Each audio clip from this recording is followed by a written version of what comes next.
Hi, എല്ലാവർക്കും പ്ലൂട്ടോയുടെ പുതിയൊരു വീഡിയോയിലേക്ക് സ്വാഗതം. അപ്പോൾ നമ്മളിപ്പോൾ നോക്കാൻ പോകുന്നത് ധനതത്വശാസ്ത്രം എന്ന് പറയുന്ന ടോപ്പിക്കിൽ പ്രീവിയസ് ആയിട്ട് ചോദിച്ച ചോദ്യങ്ങളും അതേപോലെ തന്നെ ഇമ്പോർട്ടൻ്റ് ആയിട്ട് പഠിക്കേണ്ട ചോദ്യങ്ങളുമാണ്. അപ്പോൾ ഒന്നാമത്തെ ചോദ്യം നോക്കാം. പ്രകൃതി വിഭവങ്ങൾ നേരിട്ട് ഉപയോഗപ്പെടുത്തി നടത്തുന്ന സാമ്പത്തിക പ്രവർത്തനങ്ങൾ ഉൾപ്പെടുന്ന മേഖല ഏതാണ്? അത് പ്രാഥമിക മേഖലയാണ്. അപ്പോൾ പ്രകൃതി വിഭവങ്ങൾ നേരിട്ട് ഉപയോഗപ്പെടുത്തി നടത്തുന്ന സാമ്പത്തിക പ്രവർത്തനങ്ങൾ ഉൾപ്പെടുന്ന മേഖല ഏതാണ്? പ്രാഥമിക മേഖലയാണ്. പ്രാഥമിക മേഖല അറിയപ്പെടുന്ന മറ്റൊരു പേര് കാർഷിക മേഖലയാണ്. അപ്പോൾ പ്രാഥമിക മേഖല അറിയപ്പെടുന്ന മറ്റൊരു പേര് എന്താണ്? കാർഷിക മേഖലയാണ്.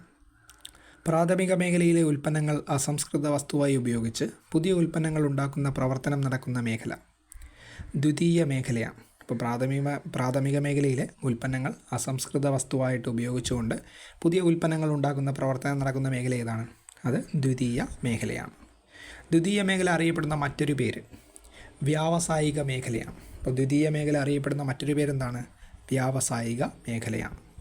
പ്രാഥമിക ദ്വിതീയ മേഖലകളിലെ ഉൽപ്പന്നങ്ങൾ സംഭരിക്കുന്നതും വിതരണം ചെയ്യുന്നതുമായ മേഖല സേവന മേഖലയാണ്. അപ്പോൾ പ്രാഥമിക ദ്വിതീയ മേഖലകളിലെ ഉൽപ്പന്നങ്ങൾ സംഭരിക്കുന്നതും വിതരണം ചെയ്യുന്നതുമായ മേഖല ഏതാണ്?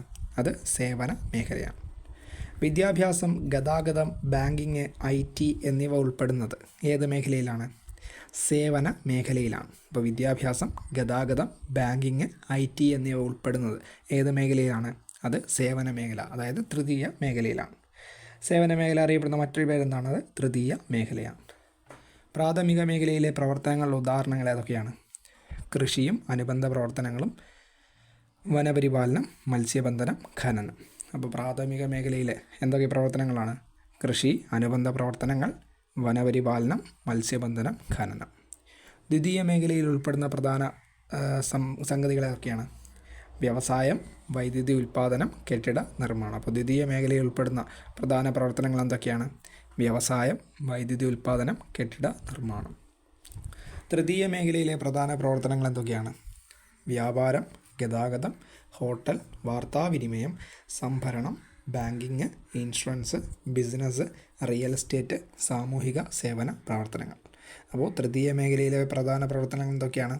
വ്യാപാരമുണ്ട്, ഗതാഗതമുണ്ട്, ഹോട്ടൽ, വാർത്താവിനിമയം, സംഭരണം, banking, insurance, business, real estate, സാമൂഹിക സേവന പ്രവർത്തനങ്ങൾ. അപ്പോൾ സാമൂഹിക സേവന പ്രവർത്തനങ്ങൾ എവിടെ വരും? അത് തൃതീയ മേഖലയിലാണ് വരുന്നത്.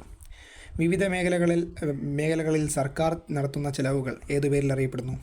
പൊതുചെലവ് എന്ന പേരിൽ അറിയപ്പെടുന്നു. അപ്പോൾ വിവിധ മേഖലകളിൽ സർക്കാർ നടത്തുന്ന ചിലവുകൾ ഏതു പേരിലാണ് അറിയപ്പെടുന്നത്?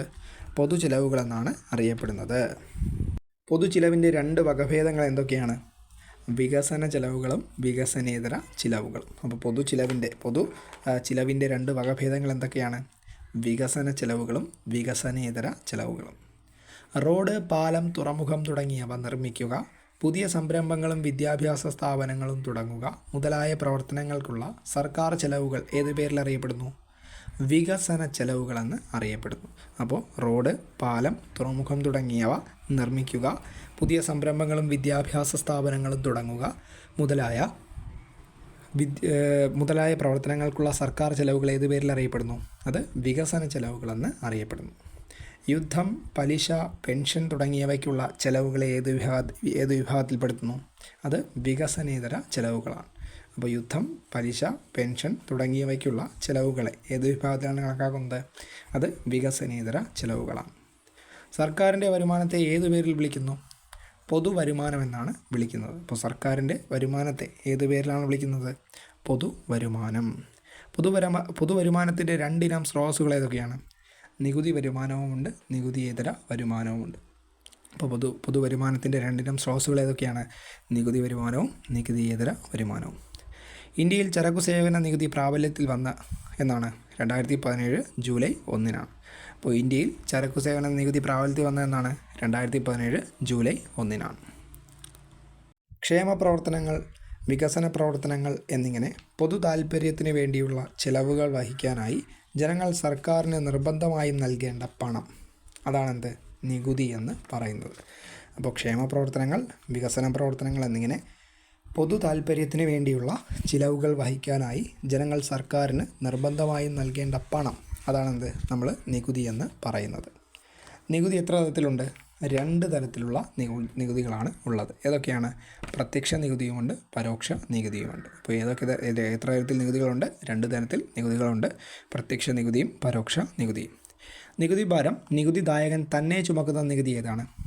അത് പ്രത്യക്ഷ നികുതിയാണ്. അപ്പോൾ നികുതി ഭാരം നികുതിദായകർ തന്നെ വഹിക്കുന്ന തരം നികുതി ഏതാണ്? അത് പ്രത്യക്ഷ നികുതിയാണ്. ഭൂനികുതി ഏതിനം നികുതിയാണ്? അത് പ്രത്യക്ഷ നികുതിയാണ്. അപ്പോൾ ഭൂനികുതി എന്ന് പറയുമ്പോൾ അത് ഏതിനം നികുതിയാണ്? അത് പ്രത്യക്ഷ നികുതിയാണ്. ഇന്ത്യയിലെ ഏറ്റവും പ്രധാനപ്പെട്ട പ്രത്യക്ഷ നികുതികൾ ഏതൊക്കെയാണ്?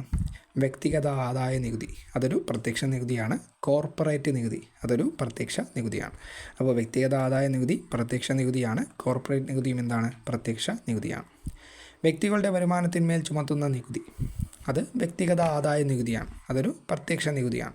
അപ്പോൾ വ്യക്തികളുടെ വരുമാനത്തിൽ ചുമത്തുന്ന നികുതി ഏതാണ്? അത് നമ്മുടെ വ്യക്തിഗത ആദായ നികുതിയാണ്. ആദായ നികുതി പിരിക്കുവാനുള്ള അവകാശം ആരിലാണ് നിക്ഷിപ്തമായിരിക്കുന്നത്? അത് കേന്ദ്ര സർക്കാരിലാണ് നിക്ഷിപ്തമായിരിക്കുന്നത്. അപ്പോൾ ആദായ നികുതി പിരിക്കുവാനുള്ള അവകാശം ആരിലാണ് നിക്ഷിപ്തമായിരിക്കുന്നത്? കേന്ദ്ര സർക്കാരിലാണ് നിക്ഷിപ്തമായിരിക്കുന്നത്. കമ്പനികളുടെ അറ്റ വരുമാനത്തിന്മേൽ അഥവാ ലാഭത്തിന്മേൽ ചുമത്തുന്ന നികുതി, അത് കോർപ്പറേറ്റ് നികുതിയാണ്. ഈ കോർപ്പറേറ്റ് നികുതിയും എന്താണ്? അതൊരു പ്രത്യക്ഷ നികുതിയാണ്. അപ്പോൾ കമ്പനികളുടെ അറ്റ വരുമാനത്തിന്മേൽ ചുമത്തുന്ന നികുതി ഏതാണ്? അത് കോർപ്പറേറ്റ് നികുതിയാണ്. കോർപ്പറേറ്റ് നികുതി പിരിക്കുവാനുള്ള അധികാരം ആർക്കാണ്? അതും കേന്ദ്ര സർക്കാരിനാണ്. അപ്പോൾ കോർപ്പറേറ്റ് നികുതി പിരിക്കാനുള്ള അധികാരം ആർക്കാണ്? കേന്ദ്ര സർക്കാരിനാണ്. ഒരാളിൽ ചുമത്തപ്പെടുന്ന നികുതിയുടെ ഭാരം മറ്റൊരാളിലേക്ക് കൈമാറ്റം ചെയ്യപ്പെടുന്നത് ഏതിനം നികുതിയിലാണ്? അത് പരോക്ഷ നികുതിയിലാണ്. അപ്പോൾ ഒരാളിൽ ചുമത്തപ്പെടുന്ന നികുതിയുടെ ഭാരം മറ്റൊരാളിലേക്ക് കൈമാറ്റം ചെയ്യപ്പെടുന്ന ഏതിനം നികുതിയാണ്? അത് പരോക്ഷ നികുതിയാണ്.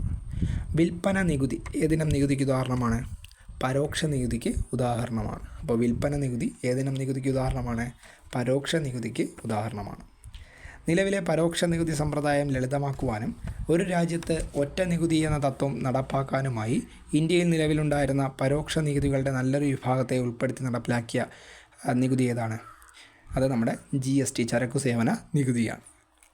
അപ്പോൾ നിലവിലെ പരോക്ഷ നികുതി സമ്പ്രദായം ലളിതമാക്കുവാനും ഒരു രാജ്യത്ത് ഒറ്റ നികുതി എന്ന തത്വം നടപ്പാക്കാനുമായി ഇന്ത്യയിൽ നിലവിലുണ്ടായിരുന്ന പരോക്ഷ നികുതികളുടെ നല്ലൊരു വിഭാഗത്തെ ഉൾപ്പെടുത്തി നടപ്പിലാക്കിയ നികുതി ഏതാണ്? അതാണ് ചരക്കു സേവന നികുതി, GST എന്ന് പറയുന്നത്. ചരക്കു സേവന നികുതി ഏതിനം നികുതിക്ക് ഉദാഹരണമാണ്? പരോക്ഷ നികുതിക്ക് ഉദാഹരണമാണ്. അപ്പോൾ ചരക്കു സേവന നികുതി ഏത് നികുതിക്ക് ഉദാഹരണമാണ്? പരോക്ഷ നികുതിക്ക് ഉദാഹരണമാണ്.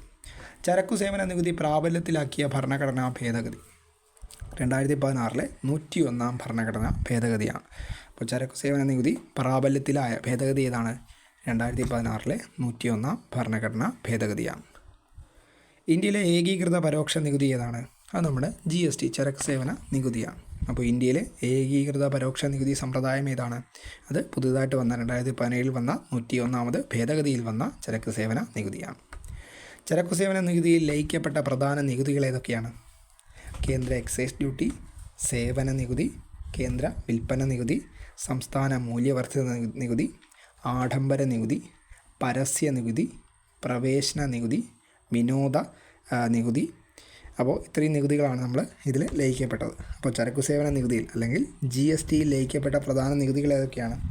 കേന്ദ്ര എക്സൈസ് ഡ്യൂട്ടി, സേവന നികുതി, കേന്ദ്ര വിൽപ്പന നികുതി, സംസ്ഥാന മൂല്യവർദ്ധിത നികുതി, ആഡംബര നികുതി, പരസ്യ നികുതി, പ്രവേശന നികുതി, വിനോദ നികുതി.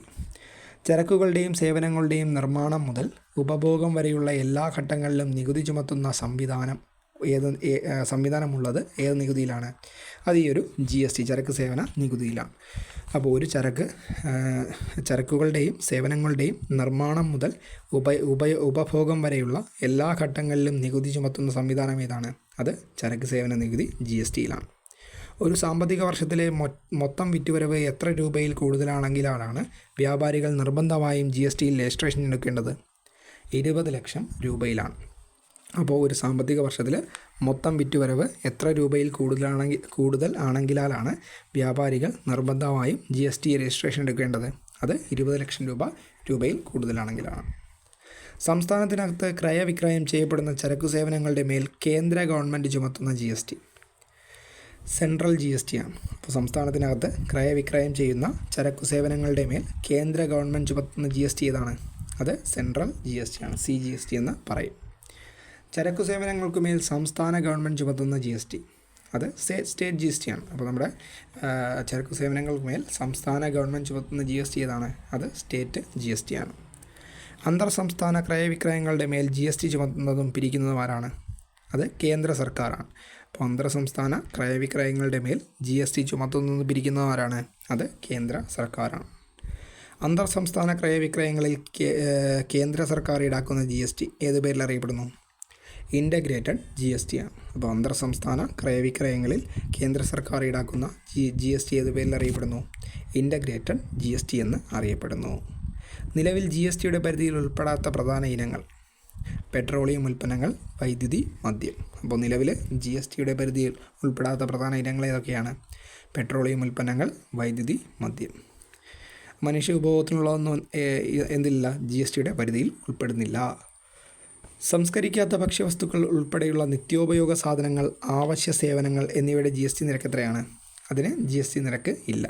അപ്പോൾ സംസ്കരിക്കാത്ത ഭക്ഷ്യവസ്തുക്കൾ ഉൾപ്പെടെയുള്ള നിത്യോപയോഗ സാധനങ്ങൾ, അവശ്യ സേവനങ്ങൾ എന്നിവയുടെ ജി എസ് ടി നിരക്ക് എത്രയാണ്? അതിന് ജി എസ് ടി ഇല്ല. എത്ര സ്ലാബുകളിലായിട്ടാണ് ജി എസ് ടിയിൽ നികുതി നിരക്കുകൾ ക്രമീകരിച്ചിട്ടുള്ളത്? 4 സ്ലാബുകളിലാണ്. അപ്പോൾ ജി എസ് ടിയിൽ എത്ര സ്ലാബുകളുണ്ട്? 4 സ്ലാബുകളിലായിട്ടാണ് നികുതി നിരക്കുകൾ ക്രമീകരിച്ചിരിക്കുന്നത്. ഏതൊക്കെയാണ്? 5%, 12%, 18%, 28%. അപ്പോൾ 4 സ്ലാബുകളാണ് ജി എസ് ടിയിലുള്ളത്. ഏതൊക്കെയാണ്? 5%, 12%, 18%, 28%. ജി എസ് ടി നികുതി നിരക്കുകൾ നിശ്ചയിക്കുന്നതുമായി ബന്ധപ്പെട്ട ശുപാർശകൾ നൽകുന്ന ആരാണ്? അത് ജി എസ് ടി കൗൺസിലാണ്. അപ്പോൾ ജി എസ് ടിയുടെ നികുതി നിരക്കുകൾ നിശ്ചയിക്കുന്നതുമായി ബന്ധപ്പെട്ട ശുപാർശകൾ നൽകുന്ന ആരാണ്? ജി എസ് ടി കൗൺസിലാണ്. ജി എസ് ടി പരിധിയിൽ വരുത്തേണ്ടതും ഒഴിവാക്കേണ്ടതുമായ ചരക്കുകളും സേവനങ്ങളും ശുപാർശ ചെയ്യുന്ന ആരാണ്? അത് ജി എസ് ടി കൗൺസിൽ തന്നെയാണ്. അപ്പോൾ ജി എസ് ടി പരിധിയിൽ വരുത്തേണ്ടതും ഒഴിവാക്കേണ്ടതുമായ ചരക്കുകളും സേവനങ്ങളും ശുപാർശ ചെയ്യുന്ന ആരാണ്? ജി എസ് ടി കൗൺസിലാണ്. ജി എസ് ടിയിൽ ലയിപ്പിക്കേണ്ട നികുതികൾ, സെസ്സുകൾ, സർചാർജുകൾ എന്നിവയെപ്പറ്റി ശുപാർശ നൽകേണ്ടത് അതും നമ്മുടെ ജി എസ് ടി കൗൺസിൽ തന്നെയാണ്. ഇപ്പോൾ ജി എസ് ടിയിൽ ലയിപ്പിക്കേണ്ട നികുതികൾ, സെസ്സുകൾ, സർചാർജുകൾ എന്നിവയെപ്പറ്റി ശുപാർശ നൽകേണ്ടത് ആരാണ്? ജി എസ് ടി കൗൺസിൽ തന്നെയാണ്. ജി എസ് ടി കൗൺസിലിൻ്റെ ചെയർമാൻ ആരാണ്? കേന്ദ്ര ധനകാര്യ മന്ത്രിയാണ്. അപ്പോൾ ജി എസ് ടി കൗൺസിലിൻ്റെ ചെയർമാൻ ആരാണ്? കേന്ദ്ര ധനകാര്യ മന്ത്രിയാണ്. അപ്പോൾ ഇത്രയും ചോദ്യങ്ങളാണ് നമ്മൾ ധനതത്വശാസ്ത്രം എന്ന് പറയുന്ന ടോപ്പിക്കിൽ ഈ ഒരു വീഡിയോയിൽ പറഞ്ഞത്.